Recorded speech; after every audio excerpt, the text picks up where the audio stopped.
হাসরের ময়দানে রব্বে করিম জিজ্ঞেস করবেন, এ কি করছিস? তোমার দেওয়া রুটে ছিলাম, রুট চেঞ্জ করে নেই। একমাত্র রুট চেঞ্জ করে এই ইনসান, আর কেউ রুট চেঞ্জ করে না, শুধু মানুষের রুট চেঞ্জ করে। কিন্তু আল্লাহ পাক সব মখলুককে জন্মের সময় তার ভিতরে হেদায়েতের নূর দিয়ে দিয়েছেন, কি করতে হবে না করতে হবে।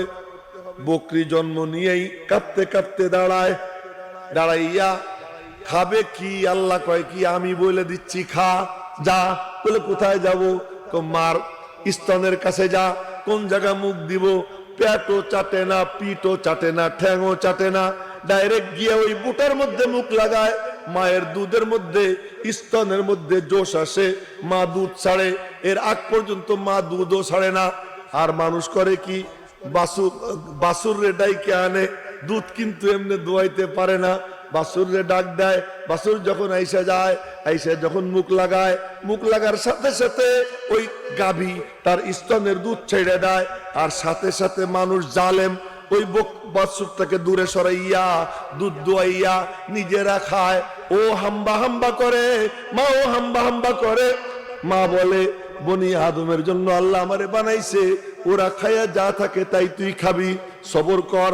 আল্লাহ পাক আমাদেরকে ওদের জন্য বানাইছে। খুলিকনা লাহুম ওয়া খুলিকু লাহু, আমার আল্লাহ আমাদের সবাইরে বানাইছে ওদের জন্য, আর ওদেরকে আল্লাহ বানাইছে তার নিজের জন্য। আল্লাহ তাআলা মুরগিরে তার সিনার মধ্যে হেদায়েতের নূর দিয়ে দিছেন, ছাগল রে দিয়ে দিছেন, বাঘ রে দিয়ে দিছেন। কিন্তু মানুষে বলেন কি, আল্লাহু আখরাজাকুম, বলেন না সুবহানাল্লাহ। আল্লাহু আখরাজাকুম, তোমরা মনে করো মায়ের অতটুকু রাস্তা দিয়ে তোমরা বের হও, তোমাদের লজ্জা লাগে না যে সিজার করার জন্য হাসপাতালে নিয়ে যাও? তোমার স্ত্রীর একেবারে গোপন অঙ্গ সব পুরুষ ডাক্তাররা পর্যন্ত দেখে। কেন? তুমি পারো না আল্লাহর কাছে দোয়া করতে? তুমি পারো না কোনো একজন আল্লাহর ওলির দোয়া নিতে, একটু পানি পড়া নিতে? তোমার জন্মের সময় তো সিজার লাগে নাই, তোমার বাপের জন্মের সময় সিজার লাগে নাই, আজ তোমার বিবির বাচ্চার জন্মের সময় সিজার কেন লাগে? তার কারণ হলো ওই হাসপাতালগুলো জিন্দা রাখতে হবে, ডাক্তারে প্রেসক্রিপশন দিয়ে দেয়, সিজার করতে হবে। ম্যাক্সিমাম ডাক্তার লুটেরা, ম্যাক্সিমাম ডাক্তার হলো এগুলো কসাই। কি করে শুধু পয়সা নেওয়া যায় আর তোমার বিবির ইজ্জত নষ্ট করা যায়। তুমি যদি সবর করো, আলেমের কাছে যাও, আল্লাহর কালাম থেকে নুসখা নাও, তোমার বিবির ইজ্জতও যাবে না, পয়সাও খরচ হবে না। আল্লাহ পাক বলেন, আল্লাহু আখরাজাকুম, কন্না সুবহানাল্লাহ। আল্লাহু আখরাজাকুম, আমি আল্লাহ বের করেছি তোমাদেরকে। কে বলতেছে? আমি আল্লাহ বের করেছি তোমাদেরকে। মিন বুতুনি উম্মাহাতিকুম, তোমাদের মায়েদের পেট থেকে। লা তা'লামুনা শাইয়া, কোন এলেম তোমাদেরকে দেই নেই। বকরি রে দিছি, মুরগি রে দিছি, শিয়াল রে দিছি, বাঘ রে দিছি, সিংহ রে দিছি, তোদেরকে কোনো এলেম দেই নেই। এলেম না দিলে কি হবে? এলেম নেওয়ার মতো আসবাব দিছি, উপকরণ দিছি। বলে কি দিছি? আমার দিকে দেখেন। এজন্য দেখলে আর তর্জমা লাগবে না। ওয়াজআলা লাকুমুস সামআ ওয়াল আবসারা ওয়াল আফইদা, সুবহানাল্লাহ। ওয়াজআলা লাকুমুস সামআ ওয়াল আবসারা ওয়াল আফইদা, তোদেরকে আমি কান দিছি, তোদেরকে আমি চোখ দিছি, তোদেরকে আমি কলব দিছি, এই তিন জিনিস দিছি। মনে রাখবেন, কান সর্বমুখী, উপরেরটাও শোনে, ডাইনেরটাও শোনে, বায়েরটাও শোনে, সামনেরটাও শোনে, পিছনেরটাও শোনে, নিচেরটাও শোনে, সব কিছু শোনে। দেল উপরটাও ভাবে, নিচেরটাও ভাবে, ডাইনেরটাও ভাবে, বামেরটাও ভাবে, সামনেরটাও ভাবে, পিছনেরটাও ভাবে। চোখ কেবল সামনেই দেখে, আর কোন দিক দেখে না। এজন্য আল্লাহ পাক বলেন, খাতামাল্লাহু আলা কুলুবিহিম ওয়া আলা সামিহিম, যেটা সর্বমুখী ওর উপরে সিল মাইরা দেই। যার ভিতর খারাপ, যার ভিতরে সিনার মধ্যে এমন যে মৌলবী দেখতে পারে না, মৌলবীর কথা সহ্য হয় না, কোরআন তার শুনতে মনে চায় না, কোরআন তার সহ্য হয় না। আল্লাহ কয়, খাতামাল্লাহু আলা কুলুবিহিম, যে যেটা করতে চায় আল্লাহ পাক তার সেই দিকে ধাক্কাইয়া আর একটু আগাইয়া দেয়। এটা আল্লাহর উসুল, এটা আল্লাহর মূল নীতি, এটা আল্লাহ পাকের আদত। কোরআন শরীফের আয়াত বলে দেই, তাহলে আর আপনারা আমার উপরে কোনো অভিযোগ করবেন না। ওমাইয়াত্তাবি গায়রা সাবিলিল মুমিনিন নুআল্লিহি মা তাওয়াল্লা ওয়া নুসলিহি জাহান্নাম। যে আমি আল্লাহর দেখানো, আমার নবীজির দেখানো পথ বাদ দিয়া কাফের মুশরিক ইহুদি খ্রিস্টানদের পথ অনুসরণ করে মুজারাবা ভিত্তিক ব্যবসা বাদ দিয়া যে সুদ ভিত্তিক ব্যবসার দিকে অগ্রসর হয়, এই কাম যে করলে আল্লাহ বলেন নুআল্লিহি মা তাওয়াল্লা, যেদিকে সে যাবার চায় আমি ধাক্কা দিয়ে ওইদিকে ওরে আরো আগাইয়ে দেই। তুই কেন গেলি এই পথে?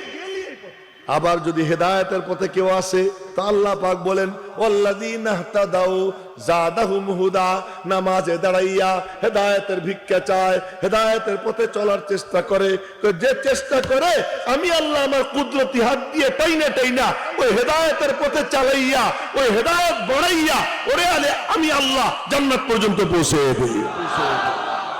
লা কুলু আলিফ লাম মিম হরফুন বাল আলিফুন হরফুন ওয়া লামুন হরফুন ওয়া মিমুন হরফুন। নবী জানতেন এক জামানা আসবে যেই জামানায় কোন কুত্তা বলবে কোরআন শরীফ না বুঝে পড়লে সওয়াব নাই, বুঝে পড়লে সওয়াব হবে, এরকম কোন গাধা আসবে। তাই নবীজি বলছেন আমি এই কথা বলি না আলিফ লাম মিম একটা অক্ষর। আলিফ লাম মিমের অর্থ কি নবীজিরে জিজ্ঞেস করছে, নবীজি বলেন আল্লাহু আলাম, আল্লাহ জানে আমি জানি না। কি বলছেন? আল্লাহু আলাম, আল্লাহ ভালো জানেন আমি জানি না। যেটার তরজমা নবীজি জানেন না ওইটা বলতেছেন এই আলিফ লাম মিম এ যদি কেউ তিলাওয়াত করে আল্লাহ পাক তার আমলনামায় 30টা নেকি দান করে দেয়। আচ্ছা ফিরআউন এমনি যদি কেউ কয় কোন সওয়াব আছে? কিন্তু ইলা ফিরআউনা ওয়া হামানা ওয়া কারুন ফাকালু সাহিরুন কাযযাব। ইলা ফিরআউন, আলিফ এক অক্ষর, লাম এক অক্ষর, লামের উপরে খাড়া জবর এক অক্ষর 3 অক্ষর, ফিরআউন ফা রা আইন ওয়াও নুন 5 অক্ষর। ইলা ফিরআউন পড়ার সাথে সাথে 5 আর 3 8, 8 10 কে 80 নাকি? কেন ফিরআউনের নামটা কোরআন শরীফের আয়াতের মধ্যে আল্লাহ বলছেন এখানেও নাকি? সুবহানাল্লাহ। আর এমনি যদি কেউ ফিরআউনের নাম নেয় ভক্তি নিয়ে ঈমান নষ্ট হয়ে যাবে। কিন্তু কোরআন শরীফের আয়াত তেলাওয়াত করলে ওই সময় যদি ফিরআউন বলে তো ফিরআউন বললে আমলনামায় 50 নেকি চলে আসে। সুবহানাল্লাহ, ভালো করে কয় না? কেমন এক দৌলত, কেমন এক জিনিস। তা আমি এক ফাঁকে এক আয়াতের তেলাওয়াত করছি, আপনারা গুনে দেখেন তো এখানে শব্দ কতটা, অক্ষর কতটা। আল্লাহ পাক যারে চান তারে ইজ্জত দেন। ইমাম আহমদ ইবনে হাম্বলকে আল্লাহ তাআলা রাজকীয় প্রোটোকল দিয়া মিম্বরে এনে বসাইয়া দিয়েছেন। আর পঙ্গপালের মতো ছাত্র এসে হাজির হয়ে গেছে, বড় বড় মুহাদ্দিস। এখন ওই যে ইয়াং ম্যান বাকিউদ্দিন ইবনে মুখাল্লাদ যে খুরাসান থেকে আসছে, 20 বছরের তরুণ, সে তো দূর থেকে আসছে, তারে তো কেউ চেনে না, তারে কেউ সাইড দেয় না। সে পিছনে দাঁড়াই রয়েছে। ইমাম আহমদের চোখ পড়ে গেছে, ইমাম আহমদের চোখ পড়ে গেছে। উনি বললেন এই আমার সাথীরা, আসল ছাত্র তো পিছনে রয়েছে, আসল ছাত্র আমার ওই যে, ওরে আসতে দাও। এবার জাতীয় হিরো হয়ে যায় বাকিউদ্দিন, সবাই তারে সাইড দেয়। উনি সামনে গেলেন, ইমাম আহমদ কাহিনী বললেন এই ছাত্র এমন ছাত্র যে খুরাসান থেকে আসছে আমার কাছে হাদিস পড়ার জন্য, আমার কাছে হাদিস পড়ার জন্য খুরাসান থেকে আসছে, দ্বীনের নূর নেওয়ার জন্য, হেদায়েতের নূর নেওয়ার জন্য এত কষ্ট করে আসছে। আজকে বাকিউদ্দিনের নাম এই চেয়ারে বসে আমি ইয়াহিয়া মাহমুদ নিতেছি। প্রায় 1100 বছর পর, 1100-1200 বছর পর কিয়ামত পর্যন্ত তার নাম নেওয়া হবে। আরে কার নাম নেয়? আল্লাহর দ্বীনের জন্য যে মেহনত করে, দ্বীনের নূর সিনায় নেওয়ার জন্য যে মেহনত করে, তার নামই চমকায়। আল্লাহ নূর, আল্লাহর কালাম ও নূর। আল্লাহর কালাম যে সিনায় নেয় আল্লাহ তাকেও নূরানি বানাইয়া দেয়। আল্লাহ তাআলা আলা, কুরআন আলা, কোরআন যে সিনায় নাই আল্লাহ তাকেও আলা বানাইয়া দেয়। আল্লাহ আজিম, কোরআনও আজিম। কোরআন যে সিনায় নাই আল্লাহ পাক তাকেও আজিম বানাইয়া দেয়। জোরে কন্যা আল্লাহু আকবার। তো তখনকার ছিল কি যে দিন শিখার জন্য আগ্রহটা কেমন ছিল। তো ওই বুজুর্গ মনে আছে নি বলছিলাম, বাগদাদের বুজুর্গ, সে আল্লাহরে মোবাইল করছে, বুঝলেন না? তা আল্লাহ পাক বললেন যে বর্তমান যুগের শ্রেষ্ঠ ওলি তো ইসে গেলে পাবা, ওই তোমার হিন্দুস্তানের সারহিন শহরে চলে যাও। তো সারহিন শহরে ওখানে শেখ আহমদের কাছে যাও। এবার লক্ষ্য করেন, আমি কি কথা বলবো এখনো কিন্তু বলিনি, একটা কথা কওয়ার জন্য কত কথা কয়ে ফেলাম। এবার উনি গেছেন বাগদাদে। বাগদাদে গিয়ে মুজাদ্দেদ আল-ফেসানির সাথে মুসাফা করছেন। আমরা তো কাউকে পাইলে আসেন বুকের সাথে জড়াই ধরি, বাগদাদ থেকে আইছে আমার মুরিদ হইতে, বাবারে বাবা পীরের নাচন। 1 বছরের মধ্যে তার সাথে উনি কোনো কথা কন নাই। 1 বছর শুধু ফজরের পরে বসতেন, মিম্বরে বইসা 2-4টা কথা বলতেন, আবার খানকায় ঢুকে যেতেন। উনরা ওয়াজ বেশি করতেন না, নিজের উপরে মেহনত করতেন। নিজের উপরে মেহনত করতেন।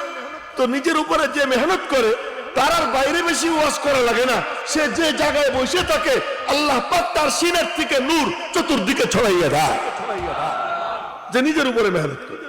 এজন্য আল্লাহ পাক নবীজিরে বলেন, ফাইদা ফারাগতা ফানসাব ওয়া ইলা রাব্বিকা ফারগাব। তুমি যখন মানুষের কাছে দৌড়াদৌড়ি করো, এই দৌড়াদৌড়ির কাম যখন শেষ হয়, ওই শেষ হওয়ার পরে এবার তুমি দাঁড়াও, আমার সামনে দাঁড়াও, মজা নিয়ে আমার কালামের তিলাওয়াত করো, সব দিক থেকে সম্পর্ক ছিন্ন করো। ওয়া ইলা রাব্বিকা ফারগাব, তোমার রব্বের দিকে ঝোঁকো। এই কারণে নবীজি দিনের কাজ শেষ কইরা রাতের বেলায় মালিকের সামনে দাঁড়াইয়া যাইতেন। আর যখন দাঁড়াইতেন এত নূর আল্লাহ তাআলা ভিতরে দিত যে নবীজি যেখানে বসা ওখান থেকে 1 মাসের দূরত্ব পর্যন্ত আল্লাহ পাক নবীজির নূর, নবীজির ভীতি আল্লাহ তাআলা ছড়াইয়া দিতেন। 1 মাসের দূরত্ব। হ্যাঁ, ভালো ঘোড়ায় চড়া 1 মাস যাইতে যত দূর লাগতো অত দূর পর্যন্ত আল্লাহ তাআলা নূর, ভীতি আল্লাহ ছড়াইয়া দিতেন। জোরে কন্যা সুবহানাল্লাহ। শেখ আহমদ সারহিন্দি মুজাদ্দেদ আল-ফেসানি উনি ওয়াজ করতেন না। আমরা তো সুযোগ পাইলে আর ছাড়ি না, যে আজ পাইছি মাইক। হ্যাঁ, এক হুজুর গেছে ইন্টারভিউ দিতে, মসজিদের জুমার ইন্টারভিউ। তো ওয়াজ শুরু হয়েছে, তো সেক্রেটারি কি বলছে যে হুজুর খুতবার টাইম হয়ে গেছে, ঘড়ি দেখাইছে। কার রাখেন আপনার ঘড়ি, ওয়াজ উঠে গেছে। হুজুর কি কয়, রাখেন ঘড়ি, ওয়াজ উঠে গেছে। এখন আমাদের তো ওয়াজ কি উঠে যায়, ওয়াজ উঠে গেলে ওয়াজ এখন করতে হবে। না না না, ওয়াজ উঠি নাই, ওয়াজ উঠি নাই। দিল সে বাত जो निकलती है असर रखती है। দিল থেকে যে কথা বের হয় ওটা দেহের মধ্যে ঢুকে যায়। কথা শুনবো ওই রকম হেদায়েত পাওয়ার নিয়ত নিয়া মেরে মোহতারাম ভাইও। তো বলতেছিলাম হযরত মুজাদ্দেদ আল-ফেসানি 1 বছরের মধ্যে তার সাথে কোনো কথা করেন। ওই বুজুর্গ, বাগদাদের বুজুর্গ, এ বাবা আরেক দিকে চাইলে কিন্তু তোমার আসল জিনিস শেষ, এখন কিন্তু আসল কথা আইতেছে, আরেক দিকে তাকায়। ওই বাগদাদের বুজুর্গ রাতে মনে মনে কয়, 1 বছর থাকলাম, ওনার তো কোনো কেরামতি দেখলাম না।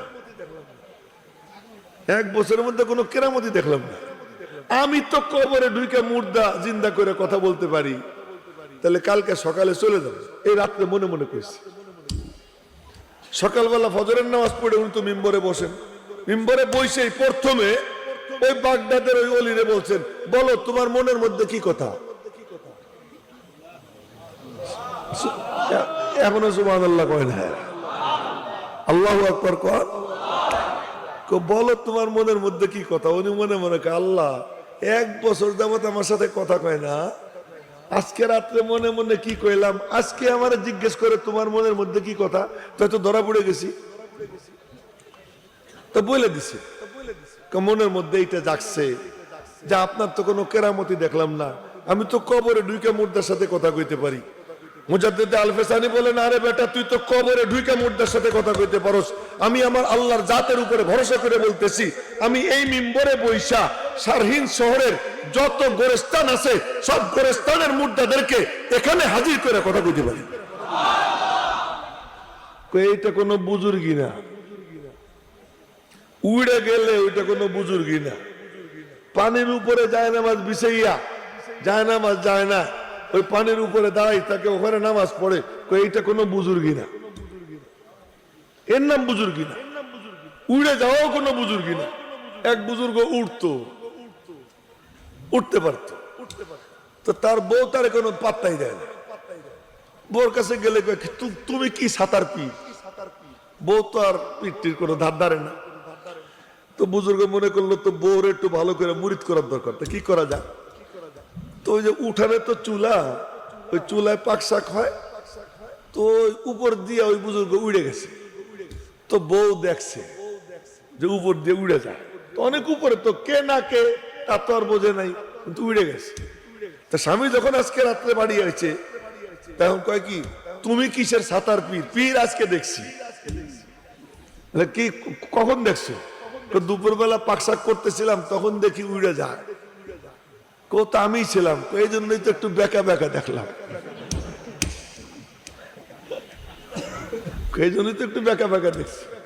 মানে উড়া, এটাও কোনো পীরগিরি না। আর এক বুজুর্গ, সে পানির উপর যায় নামাজ বিছিয়ে নামাজ পড়তো। তো বউরে কয় যে তুমি আমারে পাত্তা দাও না, আমারে চেনো, আমি কে?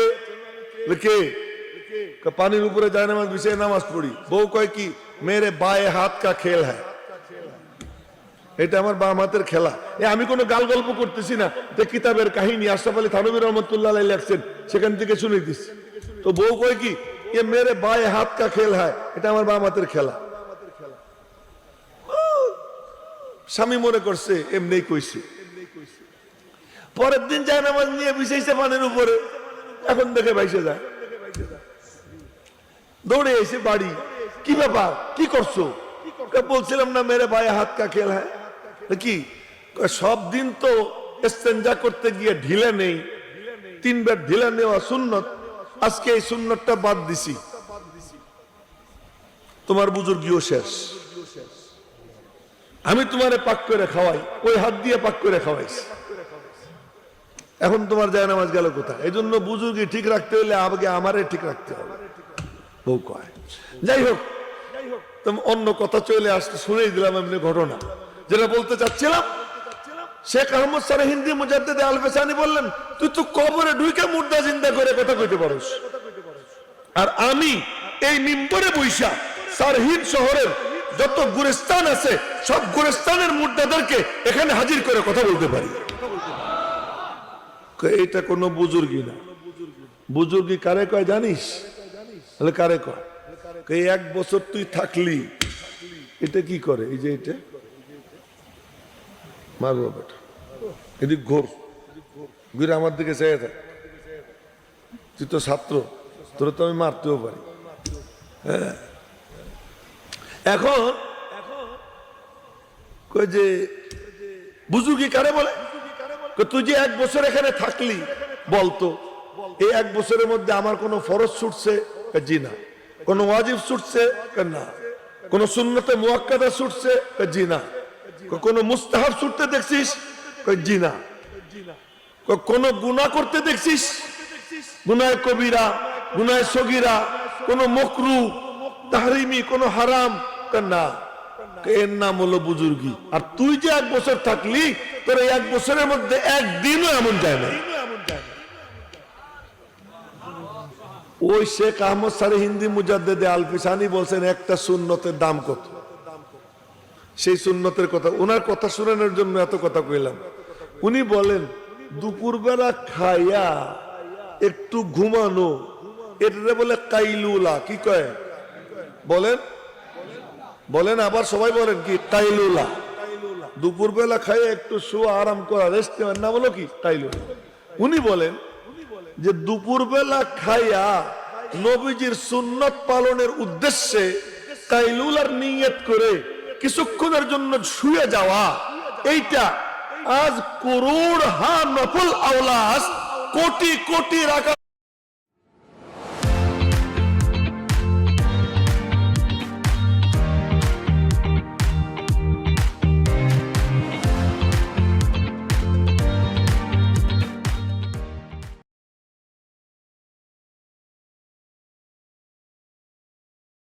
কোটি কোটি রাকাত নফল পড়ার থেকে উত্তম।